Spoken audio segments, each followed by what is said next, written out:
All right, cool, guys. This next one I'm really excited for. We got a little taste of it at our VIP day on Thursday. How many of you guys in this room are looking to grow your team again? I just wanted to get a show of hands. A lot of you guys, right? Would it be helpful to hear from somebody who's adding 20 or 30 agents a month on how they're doing it? Because these next guys, 120 agents on their team currently. Sadie, who's their director of training, just let me know that she's got to be prepared for 30 people in her next training class. So these guys are going to help teach you how to onboard agents, how to get them into production as quick as possible. So please welcome Michael Perna, his director of sales, Austin, director of training, Sadie. They're going to drop some knowledge. They sold almost 1,000 homes last year, going to sell 1,200 homes this year. Hey, everybody. First, thank you. Am I on? Yep. First, thank you for being here. How many people in this room are looking to grow their team by any number of agents? All right, team leaders. How many of you have been crushed either emotionally or financially because of a loss of an agent? Yeah, a lot of people. Austin, you too. Actually, this happened to us 2 weeks ago, emotionally. So that's where our story begins. Right now, we're bringing in 20 people per month. That's Austin. And then getting them up and into production is Sadie, and her sole responsibility is getting these guys up and moving and in as short of a time as possible to their first paycheck. Simple enough, right? But where we started was back in 2019. At that time, we had 18 agents on the team. Everything was humming. We were selling about $100 million a year. We were small. We were ninjas. We had a tight culture. And 2 of my agents left, and they took 25% of the business with them. That was the moment I realized I had some limiting beliefs, that I was actually being held hostage by my business. I didn't have a business.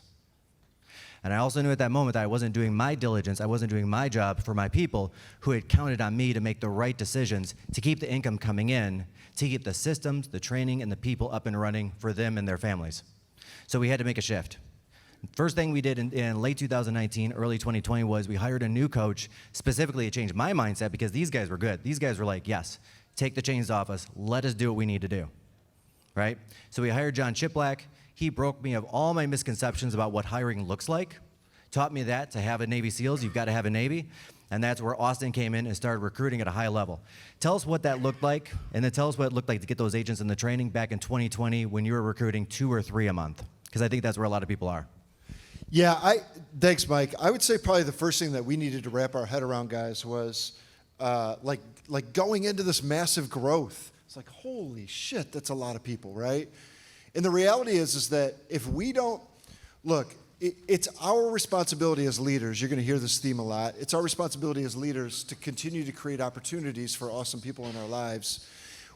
And so the only way to do that is through growth. And so through that growth, we've been able to create like incredible positions within the team, coaching positions and all kinds of things, and grow people's opportunity. And so it's like the first thing I would say is I totally agree. It's got to be the mindset of like, hey, we got to grow, and we owe it to our people to grow. And so we did. We got really tactical about it. So back in those days, it was like Mike and I, we would, it was right out of COVID, and so we were just all these resumes were flooding in because people were out of work, and we just spent like 10 hours a day on the phone interviewing people. And it was like at first we were spending 20 or 30 minutes with each candidate, and then we were interviewing so many people and hiring so many people and bringing them on that we got it down to like 8 minutes.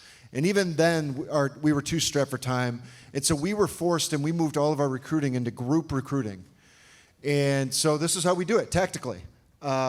We invite people twice a week onto Zooms, and we let them sit in. We do a team meeting every single day in some kind of capacity. Monday, Wednesday, Thursday, Friday, we do it on Zoom. And on Tuesdays, we do it in the office. And so on the days, these Wednesdays and Fridays, we do it on the Zoom. We just invited people to the Zoom, and we let them sit in on a team meeting. And we just say, hey, this is what it looks like to be on the team. And then we just kind of do a little Q&A. And we talk about, and really the Q&A allows us to sell the features of the team, right? And so we have people sit through that, and then we invite them into the office. And then from there, especially if they're existing agents, so brand new agents, it's like you send them off into the world and they got to go get a license, brand new agents. But existing agents, we have them come in and do they sit at one of our team meetings, and then I pull them into a room, and actually we do group recruiting with existing and producing agents. And so then I pull them all in a room, and I basically just say to them, Mike, you've been in those rooms. I just say to them, hey guys, no pressure. I want to open up my doors. I'll show you anything you want to know about our team, about what we're doing. If it feels like it's the right fit for you, great. I'm going to go through the contract at the end. You could sign it. If it doesn't feel like the right fit for you, I love you. I'll do anything I can to help you, and it's all good. And so we just sit there, and we'll have 10 people in a room and talk about the team and about what we're doing, and talk about our value props and how we're helping the agents, and then we just sign them in a group. And I go through the contract and I sign them in a group. And I'd say we've been really successful. We're signing, I would say, about if we can get someone into the office, we're signing them about 2 out of 3 times. Right? Well, and let me ask you before we move on to the training side, which assessment are you running? The DISC? Are you running the Burke? What assessments are you running to hire these agents? Are they alive? We just hire them because I don't know about you guys. Has anybody in this room, please raise your hand, been able to predict who's going to be an awesome real estate agent? Before this, I was a team leader at a very large Keller Williams office, 350 agent office, and you just can't predict who's going to be awesome. And so it's our responsibility to give them the opportunity. And then I hand it over to Sadie, and it's their responsibility to show up. And if they don't show up, then Sadie's created systems that cause them not to show up anymore, right? But it's our responsibility to give them the opportunity. Yeah, so moving over to Sadie, I want to make sure I'm tactical on this. So we're running a heavy Indeed spend. You can start as light or as little as you want. We found that that's a great place for candidates, a great place for people that are looking to make a transition in their lives. And then the second point that we're going after is what we call SPI data, which is essentially just the state licensing list. Right? And those are amazing candidates because these guys have already usually found a brokerage when they get their license, but the first move technically usually comes within 90 days of getting their license to the second brokerage where they stay for several years. So we want to be their second stop on the train. So we want to get in a relationship with these people today. So 90 days from now, when they're experiencing frustration and lack of sales, they're open for a move. Now we're getting them into training. What does that look like? So the original question I think you asked was back when we were at 2 to 3 agents, and I think it's important. Anybody in the room love a one-on-one?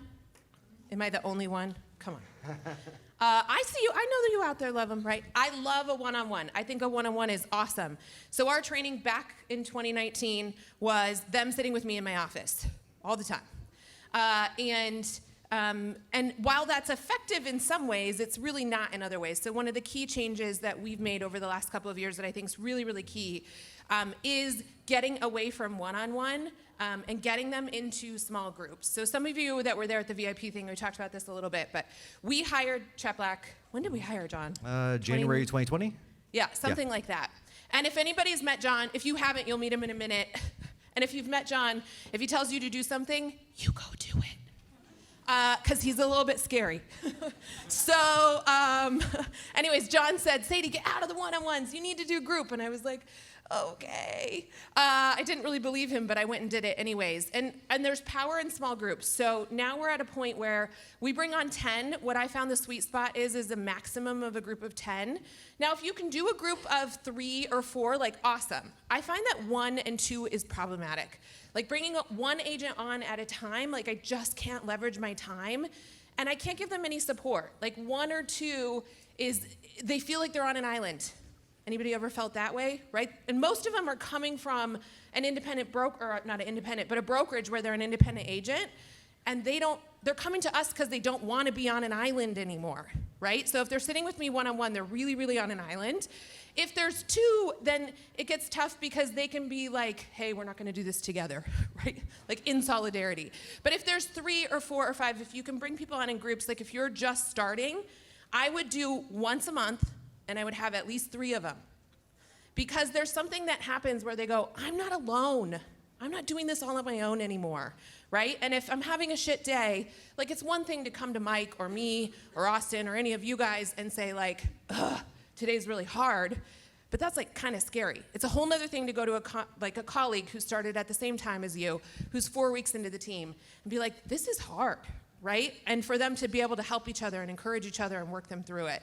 So we transitioned to groups. We now bring on 2 groups of 10 a month. I got told a little while ago that it has to be 30. Yay! In 60 days, 30 days, I don't know how long. But Tomorrow. we're bringing them on tomorrow, yeah. In those groups. When they start with us, there's a basic process that they go through. It's 8 weeks long. It's called our launch program. The first 2 weeks are boot camp. So this is one of the very first things that I did is created this online boot camp. And online boot camp is really just scripts. So when we first got started, it was scripts for 30 days with me in my office. Too long doesn't work. Like, by the way, 2 weeks is the right number.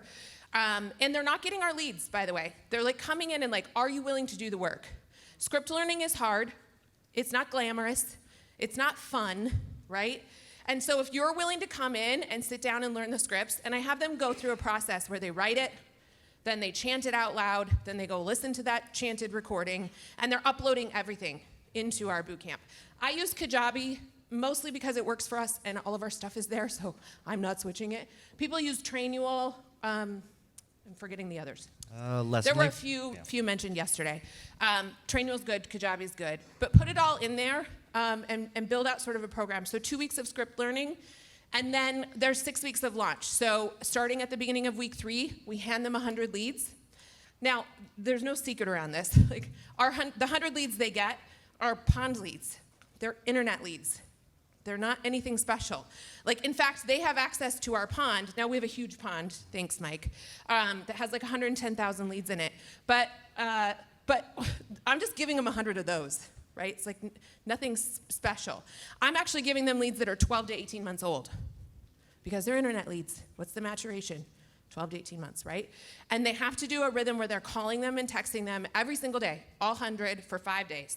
This is the biggest sort of fallout is in those first 2 weeks. I don't want to learn scripts. Well, then you're not good for us. The second biggest fallout is in week 3 because it's like, oh wait, I have to call people and talk to people? I don't want to do that. So people are just naturally sort of self-selecting out at those moments. And that's what we want, right? To get the people that we really want. So week 3, they're making calls. And then weeks 3 through 8, they're learning on the job. We're giving them appointments. They're making phone calls. They're setting appointments. And they're also going through like a bunch of our boot camp stuff. Absolutely. So it's sort of a combo. And then one thing you guys are doing is the 5-5-5. Tell me a little bit about that.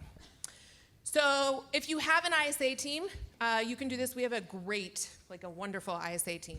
So what we're doing is we're handing our new agents, starting at week 4, we're handing them 5 ISA appointments. And they're going on those, and they're running the play. So we do everything in Follow Up Boss. So like if it didn't happen, by the way, in Follow Up Boss, it didn't happen. Like nobody calls on their cell phone. We don't allow it. I need to be able to see it and document it. Everything is in the lead so that I can help them and train them. And so we're giving them 5 appointments, and then they do a one-on-one. It used to be with me. It's now with our launch coach, Wendy. And she's just going through, like, did you run the play? One of our core values is run the play. So did you run the play? Did you do what we asked you to do? If you didn't, you get a little bit of homework. Like, go do this thing, right? And then come back to me, and then I'll give you more appointments. If you did it, great job. We'll give you 5 more. They get 15, so 5, 5, 5, and then they can graduate out of launch. Absolutely. Now take us back, Austin, to what was that mindset shift around recruiting agents one-on-one, face-to-face, versus actually just putting them all in a room? Well, so the couple things. I'm glad you asked that. One is when you grew as rapidly as we did, what you realize is that if you're doing anything for one person, everybody else could take something from it. So like even a lot of our coaching and training moved to groups because people could learn from one another. But it's the same concept. Like when people are learning about our team and whether or not they want to join our team, they all have the same questions. And so if I'm going to answer that for one person one way, I better be prepared to answer it for everybody the same way, and I can do it all at once. The other thing I would say is if you're looking to grow, the other thing that I think is really key that I think we do a very, very good job on is a couple things. One, we start with culture, and I know everybody talks about culture, but we talk about culture every day, and we pump up stories about people exuding the culture and living by our core values. The other thing is that we do a daily Zoom. Real estate is so nuanced. You can teach something every day. Sometimes it's on, filling out the EMD portion of the contract right. Sometimes it's mindset. Sometimes it's I probably got 25 team meetings just out of the day and a half that we've been here, right? And so then the other thing that I think we've done a great job with, like a really good job, is have a really, really dynamic in-office team meeting. And when you have a really dynamic in-office team meeting, it does all the heavy lifting for you because you invite them to the team meeting first, and then they can get an idea of what it looks like to be on the team, like the actual living, breathing. Can you imagine going on a job interview in any other industry and they go, hey, let me just show you everything before you even sign? And so there's like a real power in that, and it takes away the anxiety, and it just sets the tone right. Brian talked about future pacing. It also allows us to future pace. Like one of the things that I say to people is, hey, one of our core values is no jerks, which means if you're an asshole, you can't be here. Like we just tell them right up front, right? And so that future paces, and now we have a bunch of no jerks on the team. And that matters, especially around salespeople. And so we've leveraged that in-office team meeting really well, and then you just move them into a group. And look, if I'm going to be talking to one person about one thing, then everybody needs to hear it. And it creates this moment of transparency of, hey, we'll open up the curtain and show you everything.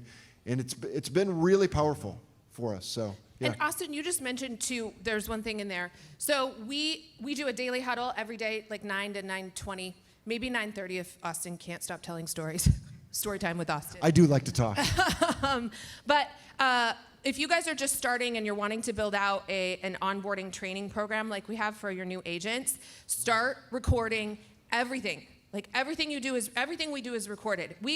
We fell into this, and it was awesome because when COVID hit, Michigan got shut down. Like we could not even have a sign company put a sign in the front yard. We had sellers FaceTiming buyers to show them their house. Like that's how shut down we were. And so we had to do everything on Zoom, and it was a blessing because then we started getting in the habit of recording everything we do. And so everything we do, and even if it's like our Tuesday meeting in person, right, that is recorded. And I grab those recordings, like our director of ops charity is awesome. I'm constantly going like, hey, I need that.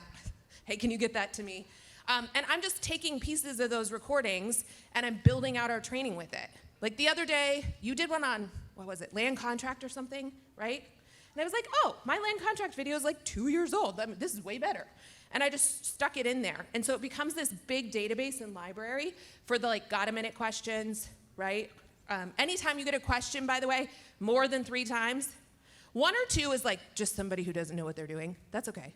But if I get 3 people asking me a question, that answer is a video, and I'm sending it to them, but then I'm also uploading it. Because then you have this really big dynamic sort of database of all that stuff that they can go search. So start recording everything you do, and if you get a question more than twice, 3 times or more, do it as a recording and upload it somewhere. And then when the 4th person asks you, you go, hey, did you go watch the recording? It's and they go, there. Yeah. oh, no. And I go, great, go there and then call me with questions. And they learn. Make them shorter, too. Like sometimes we learn the hard way. If we make like a 30-minute video, nobody watches it. But if you make like a little 3-minute clip, people will watch it. Yeah. 3 to 5 is a sweet spot. 10 minutes or less is necessary. So to kind of recap, if I were sitting in this room 3 years ago, and I'm looking up and I'm seeing somebody recruiting 15 or 20 agents a month, here's how I would start, the tactical version. Number 1, I would run an Indeed ad. Put a little spend behind it, 500, maybe 600 a month. Nothing major, but just enough to get 30, 40, 50 resumes in per month. I get those guys into a team meeting, right? I want them, knowing what I know now, I want them to experience the company, experience what we have to offer before they're even here. Give it all away to get them into the door. Then I would take those 2, 3, 4, 5 people that I have in each week or every other week, get them into a room, have the conversation, be open, answer all of the real estate questions, and frankly, sign them just like a listing, right? It's all the same thing. At that point, I would get them into a training. I used to do, before Sadie was director of training, I used to do a 90-day long training, which became a 30-day long training, and thankfully she fixed it and made it a 2-week training because we got to get these guys paid. And the training is completely focused on the very few scripts and dialogues and the actions necessary to get a paycheck, get them into a pending position in 45 days or less. That's our sole focus. Because I know this, if I can't get them paid in the first 90 days, they're going to leave the business. That's it. Thanks, guys. I appreciate it.